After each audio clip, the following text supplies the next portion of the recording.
नमस्कार, ESPN 9 news देख रहे हैं आप। मैं हूं आपके साथ दिनेश कुमार। उत्तर प्रदेश में लोकसभा चुनाव के बाद विधानसभा चुनाव में जहां उपचुनाव को लेकर के जो सियासी रण तैयार हुआ, इस सियासी रण में यहां समाजवादी पार्टी की तरफ से और भारतीय जनता पार्टी की तरफ से जबरदस्त एक दूसरे पर सियासी तीर छोड़े गए। लिहाजा 9 सीटों पर उपचुनाव जो है वो संपन्न हो चुका है और अब बारी आ चुकी है सटीक एग्जिट पोल की। जी हां, कौन बाजी मारता हुआ उत्तर प्रदेश में 9 विधानसभा सीटों के उपचुनाव में नजर आ रहा है, तमाम घटनाक्रम पर चर्चा करेंगे। और साथ ही जिस तरीके से योगी आदित्यनाथ और अखिलेश यादव एक दूसरे को लेकर हावी होते हुए नजर आए, आपने चुनाव प्रचार के दौरान देखा कि किस तरीके से एक विशेष वर्ग को साधते हुए योगी आदित्यनाथ हिंदू वोट बैंक को लुभाने का प्रयास करते हुए नजर आए, तो दूसरी तरफ अखिलेश यादव ने तमाम नारे दिए कि पीडीए जुड़ा रहेगा, आगे बढ़ेगा, पीडीए सबको साथ लेकर के चलेगा। वहीं दूसरी तरफ योगी आदित्यनाथ की तरफ से कहा गया, हिंदुओं को एक संकेत दिया गया कि यदि बटेंगे तो कटेंगे और यदि साथ रहेंगे तो जीतेंगे।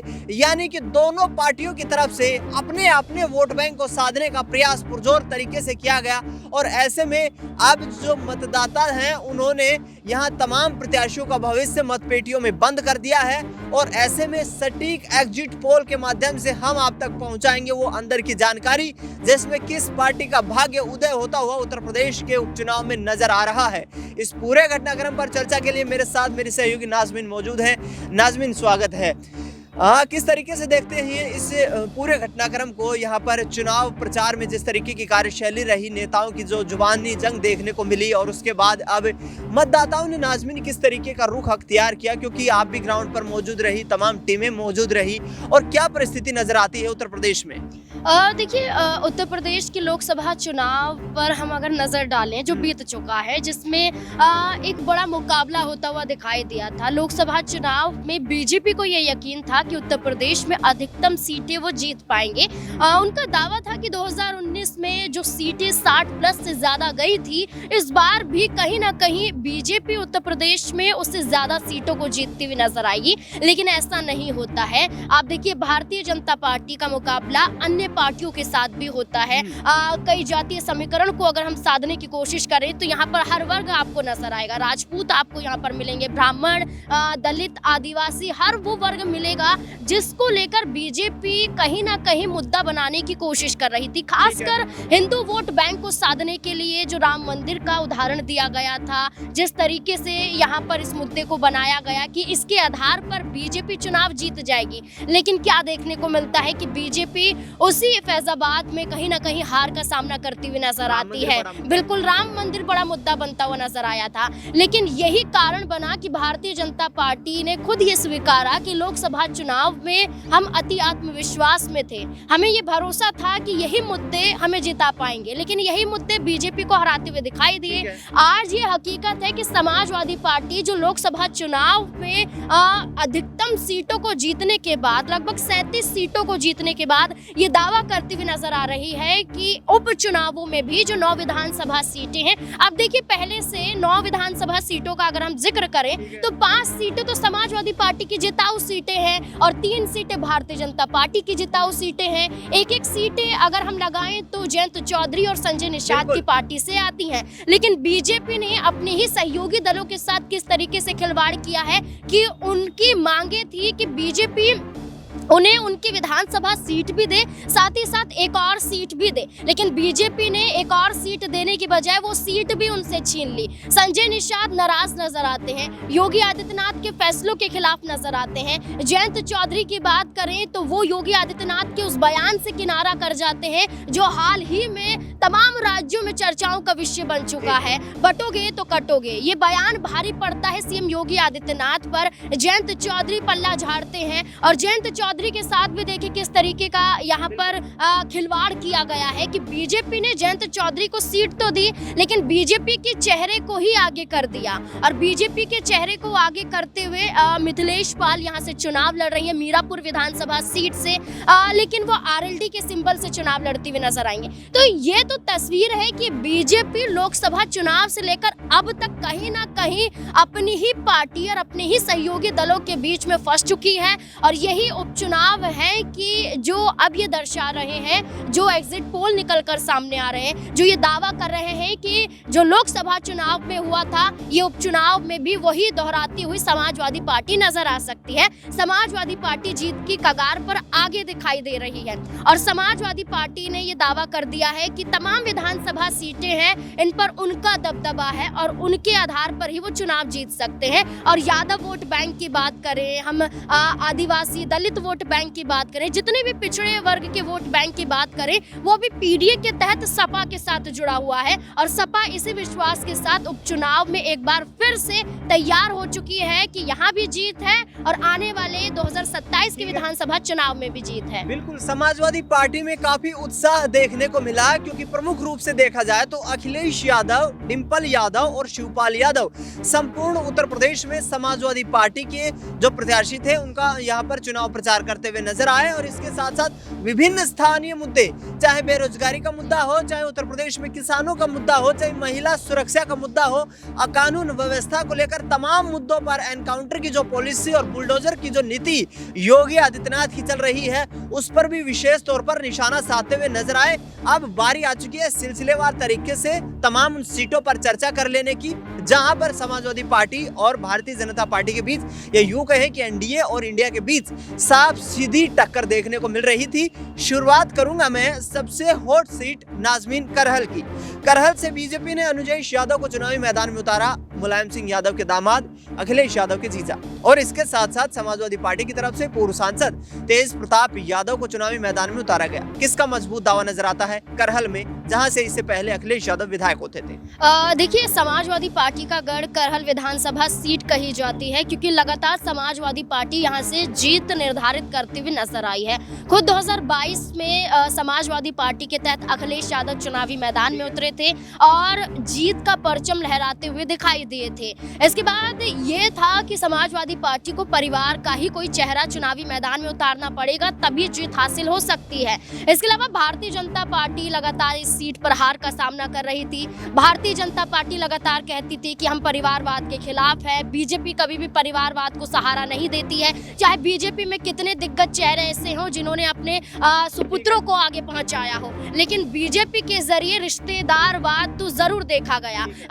एक मुकाबला परिवार का परिवार से बीजेपी ने करवा दिया। यही आरोप शिवपाल यादव ने लगाया, यही आरोप डिंपल यादव ने लगाया कि बीजेपी नारा तो देती है लेकिन उस नारे पे कामयाब नहीं रहती है, उस नारे को पूरा करने के लिए खुद ही आगे नहीं बढ़ती है। और यही उदाहरण है कि अनुजेश यादव करहल पर चुनाव लड़ रहे हैं। अनुजेश यादव पहली बार चुनावी मैदान में है, देखिए। और तेज प्रताप यादव का अगर हम जिक्र करें तो वो मैनपुरी से 2014 में सांसदी का चुनाव लड़ चुके हैं, सांसद बन चुके हैं।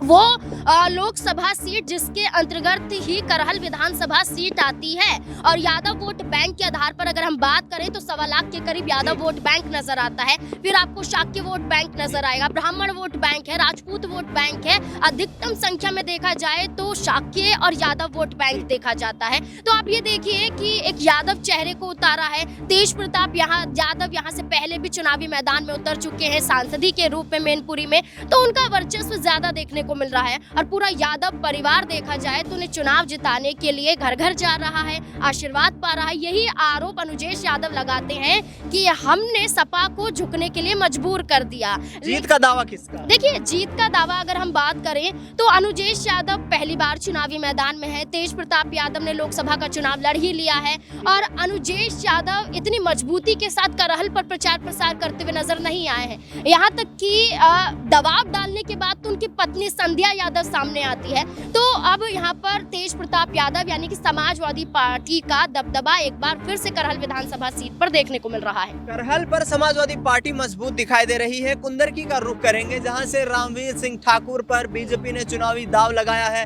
65% मुस्लिम वोट बैंक समाजवादी पार्टी की तरफ से। हाजी रिजवान चुनावी मैदान में थे। किसका यहाँ पर भाग्य होता हुआ नजर आएगा, किसको यहाँ पर जीत मिलती हुई नजर आएगी? पिछले 15 चुनाव की बात करें, समाजवादी पार्टी कांग्रेस पार्टी और बहुजन समाज पार्टी ही इस सीट पर जीत दर्ज करती रही है। क्या बीजेपी का खाता खुल पाएगा? कुंदर की सीट का क्या यहाँ पर सियासी समीकरण दिखाई देता है नाज़मीन? देखिए, कुंदर की अपने आप में ही मुस्लिम बहुल्य विधानसभा सीट मानी जाती है और इस आधार पर देखा जाए तो भारतीय जनता पार्टी ने एक ठाकुर चेहरे को चुनावी मैदान में उतारा है। एकदम विपरीत आप देख सकते हैं, जबकि समाजवादी पार्टी ने मुस्लिम वोट बैंक को साधने के लिए एक मुस्लिम वोट बैंक को साधते हुए एक मुस्लिम चेहरे को ही आगे कर दिया है। हाजी रिजवान की बात कर रहे हैं और आप ये देखिए कि मुस्लिम वोट बैंक अधिकतम संख्या में कुंदर की और तमाम मुस्लिम बहुल्य विधानसभा सीट पर वो हासिल कर पाए। आजम खान को स्टार प्रचारकों की लिस्ट में शामिल भी कर लिया जाता है और आजम खान के परिवार से मुलाकात करते हुए अखिलेश यादव भी दिखाई देते हैं और यहाँ तक कि दावा किया जाता है कि अब समाजवादी पार्टी का दबदबा कुंदर की विधानसभा सीट पर भी है। और इससे पहले आप शफीकुर रहमान बग की बात करें, हम यहाँ पर वो चुनावी मैदान में लोकसभा में उतारे गए थे, लेकिन निधन के बाद उनके पोते को यहाँ पर चुनावी मैदान में उतारा जाता है, जियाउर रहमान को उतारा जाता है और चुनाव जीत भी जाते हैं। तो एक आप ये देख सकते हैं कि विश्वास है कि मुस्लिम वोट बैंक समाजवादी पार्टी को ही जाएगा और इसी आधार पर कुंदर की विधानसभा सीट पर भी समाजवादी पार्टी का कहीं ना कहीं पड़ना भारी नजर आता है। कुंदर की विधानसभा सीट मुरादाबाद जिले के अंतर्गत आती है, संभल विधानसभा लोकसभा क्षेत्र में आती है और इस सीट पर यहाँ पर समाजवादी पार्टी फिर से परचम लहरा सकती है, मजबूत नजर आ रही है, क्योंकि मुस्लिम वोट बैंक जो है वो एकजुटता के साथ समाजवादी पार्टी को अपना सहयोग समर्थन देता हुआ नजर आ रहा है। सीसामाऊ सीट नसीम सोलंकी, यहाँ पर इरफान सोलंकी की पत्नी को चुनावी मैदान में उतारा यहाँ पर जिस तरीके से, और दिलचस्प है ये सीट क्योंकि अखिलेश यादव, शिवपाल यादव, डिंपल यादव तीनों ही चेहरे यहाँ पर चुनावी मैदान में प्रचार करने के लिए उतरे। क्या यहाँ पर स्थिति नजर आ रही? देखिए, इरफान सोलंकी सलाखों के पीछे थे तो समाजवादी पार्टी ने उनकी पत्नी नसीम सोलंकी को आगे कर दिया और इसके बाद आप देखिए कि एक बड़ा फैक्टर यहाँ पर साबित होता हुआ नजर आता है जब कोर्ट से आदेश सामने आ जाते हैं, इरफान सोलंकी जेल से बाहर आ जाते हैं, तो आप ये देखिए कि अपनी पत्नी को जिताने के लिए इरफान सोलंकी का बहुत बड़ा यहाँ पर रोल देखा जा सकता है। समाजवादी पार्टी तो खुद यहाँ पर जिताने के लिए मैदान में है।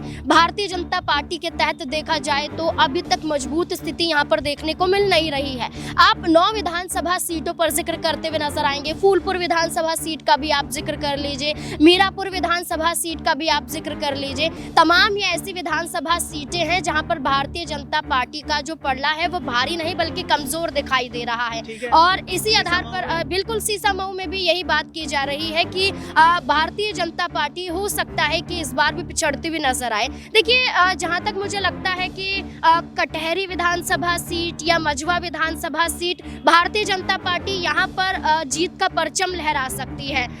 मीरापुर विधानसभा सीट पर भी आप इस आधार पर देख सकते हैं कि जो मिथिलेश पाल है वो मीरापुर विधानसभा सीट पर पहले भी चुनाव लड़ चुकी हैं और उन्होंने भारतीय जनता पार्टी के तहत चुनाव जीता भी है। तो इस सीट पर भी आप लगभग कड़ा मुकाबला देख सकते हैं, यहाँ पर 50-50 का चांस देख सकते हैं।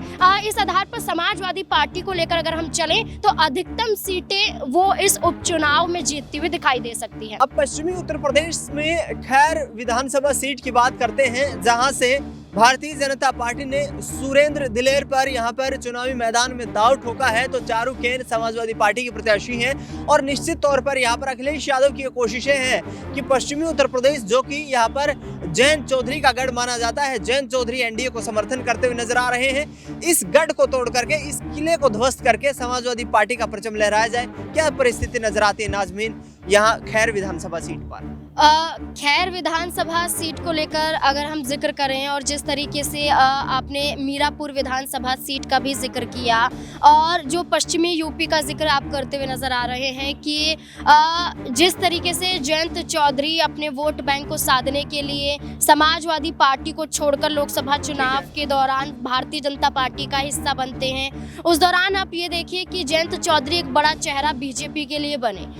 बिजनौर और बागपत लोक लोकसभा चुनाव में जयंत चौधरी ने ये दोनों ही सीटें जिताकर बीजेपी को दे दी। और बीजेपी ने इस बार विधानसभा चुनाव में देखा जाए तो जो उपचुनाव था, इसमें कहीं ना कहीं मीरापुर विधानसभा सीट के साथ जयंत चौधरी खैर विधानसभा सीट की भी मांग कर रहे थे, लेकिन बीजेपी ने मीरापुर विधानसभा सीट पर ही जयंत चौधरी को सिमटा दिया और मिथिलेश पाल जो बीजेपी का चेहरा है उसको आरएलडी के सिंबल से चुनावी मैदान में उतार दिया। जयंत चौधरी की पार्टी इस बात से खफा नजर आई कि आखिरकार आरएलडी में भी कई चेहरे हैं जो चुनाव लड़ना चाहते थे उपचुनाव में, लेकिन बीजेपी ने मौका आरएलडी को नहीं दिया। इससे पहले भी आप देखिए कि जयंत चौधरी को कुछ सीटों पर ही सिमटाकर बीजेपी ने आपसी तालमेल बना लिया।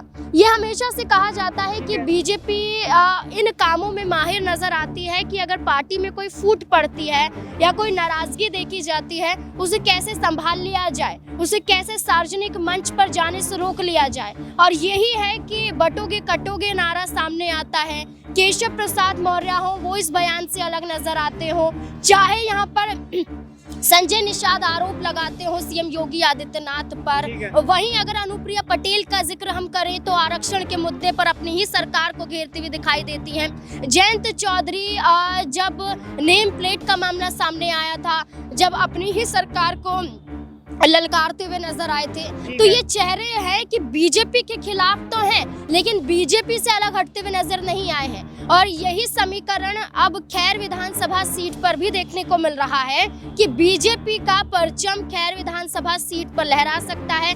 बीजेपी इन तमाम हथकंडों के जरिए चुनाव जीतती हुई भी नजर आ सकती है।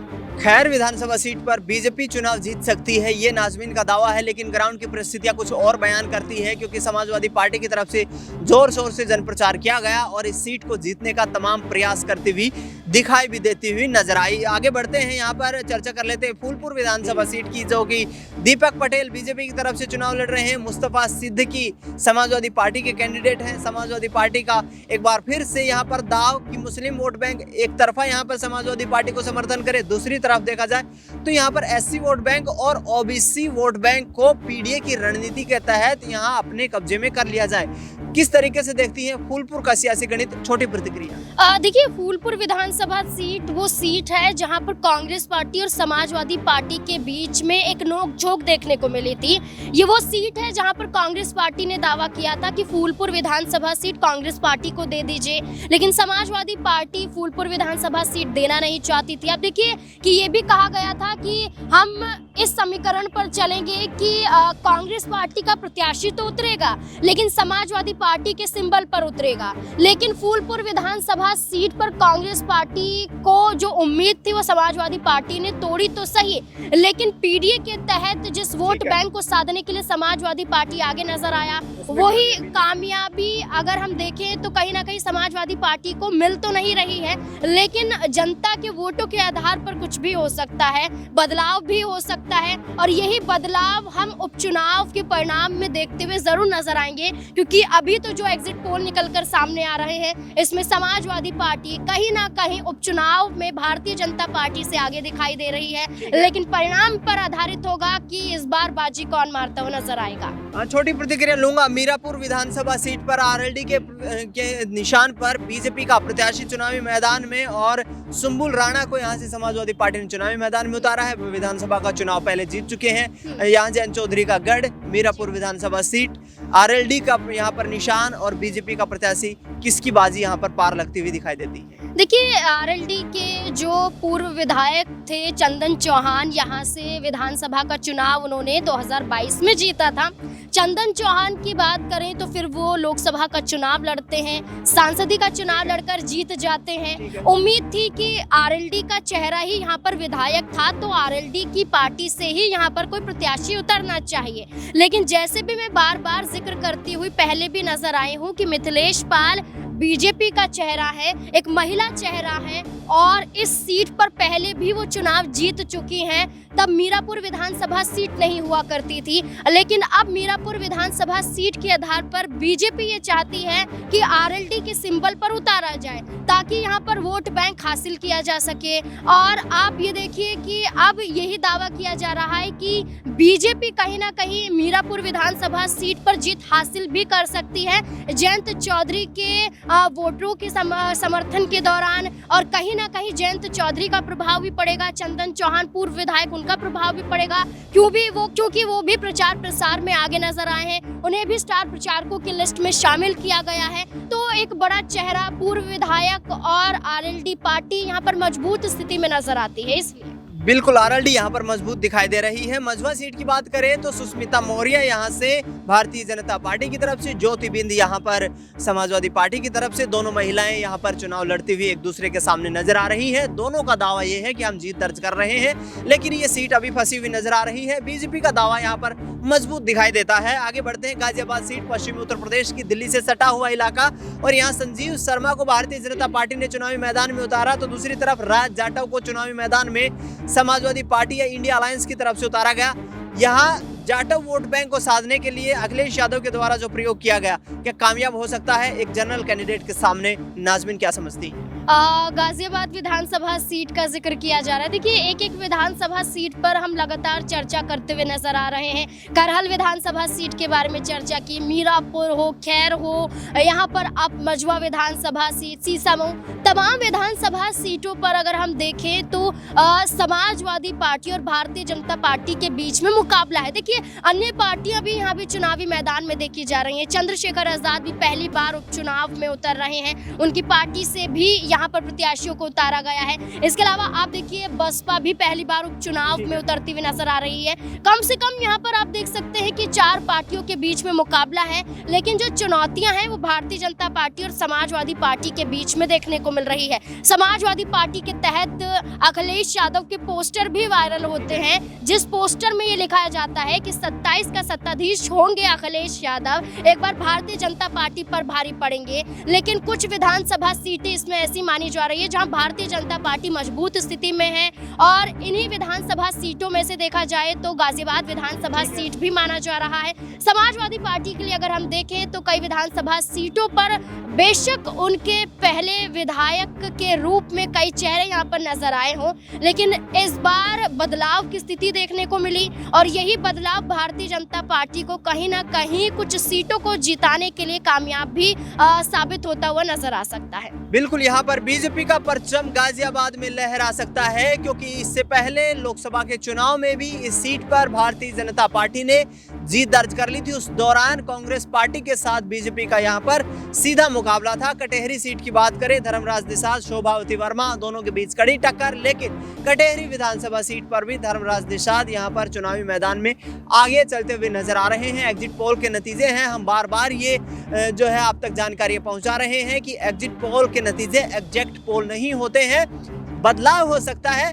लेकिन जो ग्राउंड पर तमाम टीमें मौजूद रही और उन टीमों ने जो सर्वे किया, उस सर्वे के आधार पर यहाँ पर जिस तरीके की परिस्थिति निकल करके सामने आई है, 9 सीटों में से 6 सीटों पर भारतीय जनता पार्टी को पटखनी देती हुई समाजवादी पार्टी नजर आ रही है। अखिलेश यादव का एक बार फिर से उत्तर प्रदेश में विधानसभा उपचुनाव में परचम लहराता हुआ दिखाई दे रहा है। देखना बेहद दिलचस्प रहेगा कि आखिरकार किस तरीके की रणनीति के साथ अब आने वाले 2027 के उत्तर प्रदेश विधानसभा चुनाव में दोनों पार्टी एक दूसरे के आमने सामने दिखाई देंगी। फिलहाल इस एग्जिट पोल को लेकर के आपकी क्या राय प्रतिक्रिया कमेंट बॉक्स में जरूर बताएं।